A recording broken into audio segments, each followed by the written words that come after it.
Hey, what's up, man? So this workout is going to be your inside workout. So we're going to start on the ground, and I'm just going to go through it, and I'm going to tell you the time and everything as we go. So we're going to start with bird dogs. Your hands are going to be under your shoulders, your knees under your hips, and you're just going to extend opposite arm and opposite leg, hold it for a beat, and then alternate. And just continuously, we're just going to do 12 of these. So that's 3, that's 4. As I'm doing this, I'm thinking lower abs in and up. I'm pulling my belly button into my spine, and I'm trying to maintain stability in my hips, so I'm not twisting out and I'm not leaning from side to side. I'm trying to stay as square as possible and engaging my core the entire time. Extending opposite arm and opposite leg, belly button into my spine, trying to maintain stability as much as I can. So we're doing 12 of these. I believe that's 12. And then we're going to do 5 cat-cows. So we're just creating some stability and warming up your spine. Inhaling, chest out, butt out. Exhaling, tuck your pelvis, tuck your chin, lift your back up to the sky. Inhale, forward. Cow position, exhale, cat position for 5. And as you exhale, you can pull your belly button into your spine, so you're getting a little bit of abdominal work here as well. Working your transverse, which is the deepest level of your abs, which will help give you stability in your spine. And then we'll come back to a neutral position and we'll do a plank. So we'll do a plank for 30 seconds. You can do hands underneath your shoulders, or you can do elbows underneath your shoulders. You can play with whatever feels right. If your wrists are bothering you at all, just do it from your elbows. So we'll go hands underneath your shoulders today, reaching back through your heels, reaching forward through your head at the same time, squeezing between your shoulder blades to broaden across your chest. Lower abs in and up, squeezing your belly button into your spine, engaging your quads. And that's it. 30 seconds. And then we're going to go into side kick series. You're just going to lay on your side like this. You're going to reach up and point down. Reaching up through your heel, pointing down through your toes. Up through your heel, down through your toes. Up through your heel, down through your toes. That's 5. We're just going to do 10 like this. 6, 7, trying to make this top leg longer than the bottom as you reach up through your heel and try to make it longer through your heel, then out through your toes on the way down, trying to make it longer through your toes. And we're going to do 10 in this direction. And then we're going to reverse it. We're going to go up through your toes and down through your heel, up through your toes, down through your heel for 10. We're just going to do 10. 4. We're not going to do any other variations. So really try to focus on getting the most out of this exercise. And I think we're at 6. We're going to do 4 more. 7. Trying to make this top leg longer to the bottom. 8, 9, and 10. And then we'll switch sides. We'll do side kick series on the other side. Carry my notes with me.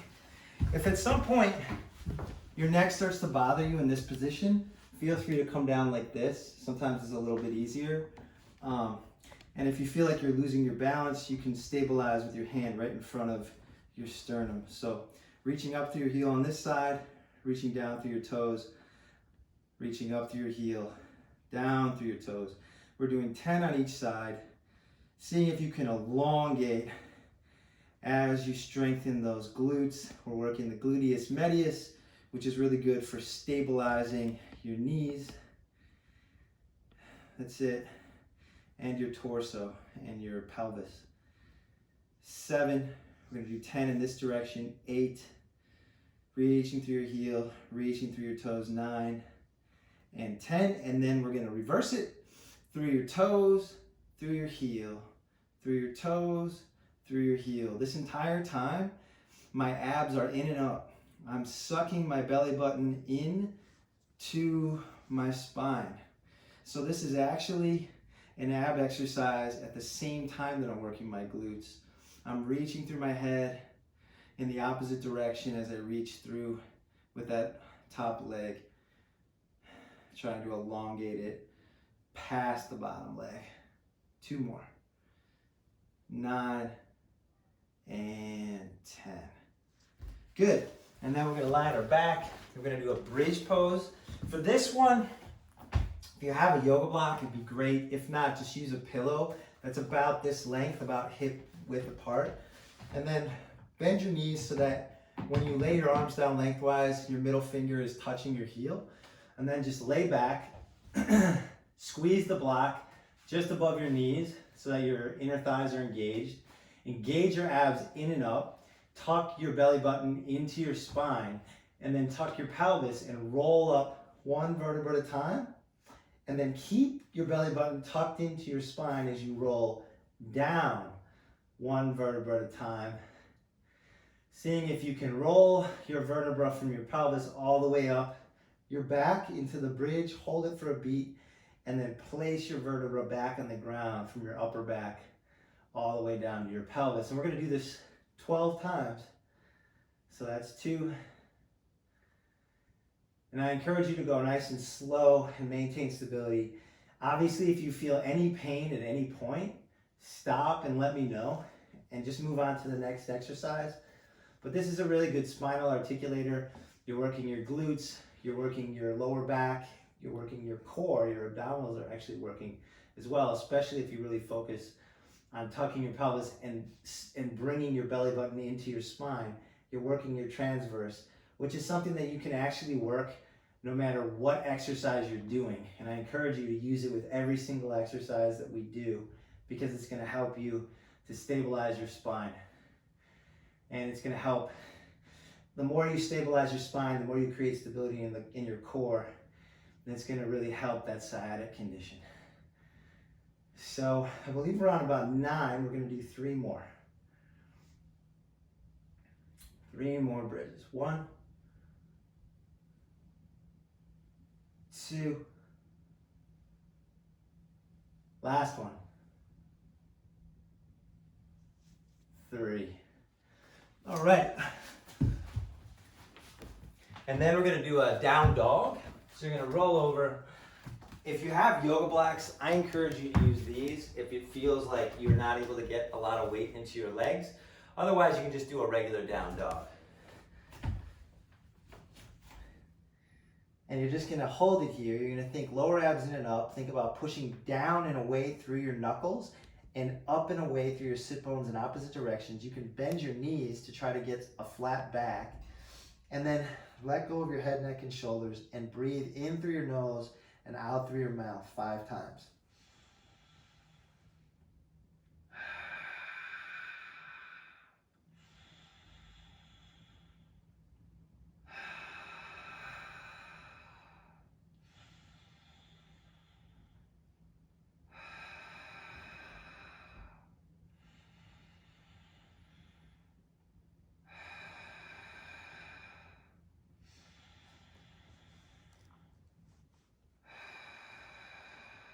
And then on your 5th exhale, we're going to lower your knees down.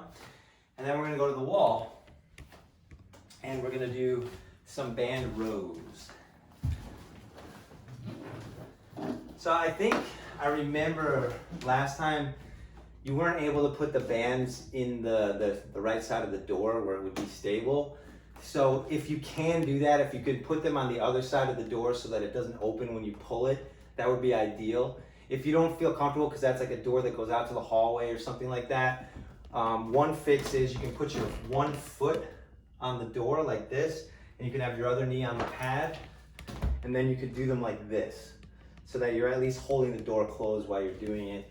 And I'm going to do a little bit of a variation, but you can hold from the handles, you just go farther back. But so I can stay in frame, I'm going to do it like this. And then you're just going to inhale, and then exhale. Pull it in, squeeze between your shoulders and broaden across your chest. And we're gonna do 20 of these. Inhale, exhale. Inhale, exhale. Chest out, squeeze between your shoulders. Relax your trapezius muscle, the tops of your shoulders and between your shoulders and your neck. And squeeze between your shoulder blades. And as you broaden across your chest and bring it in. And we'll do 20 of these. Obviously, if you feel tired, you can't do more than 15 or 16, that's totally fine. I'm just giving you a goal to push you a little bit. 11,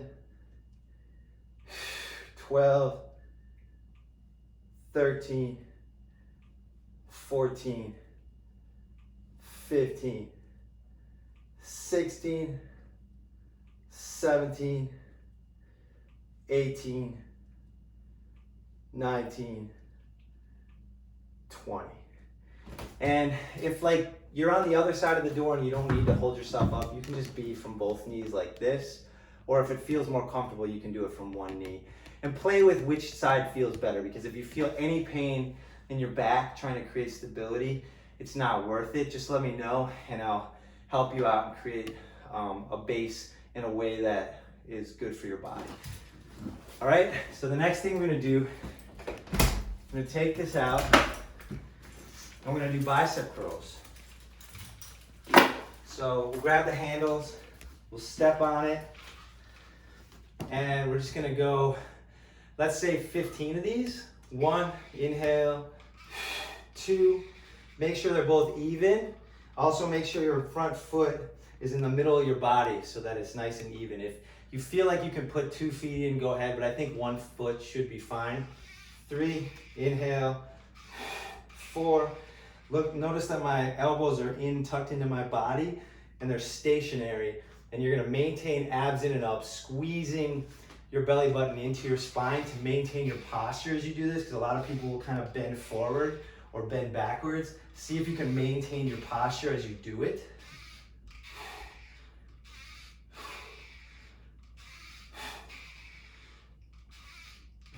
Five more. 11, 12, 13, 14, 15.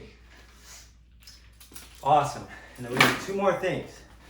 We're gonna go over to, I think we did it on your couch, but you could do it on a chair, whatever works best. We're gonna do dips.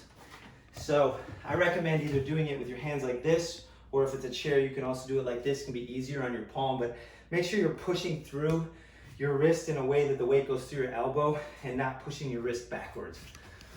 And you could start like this, just butt close, knees bent.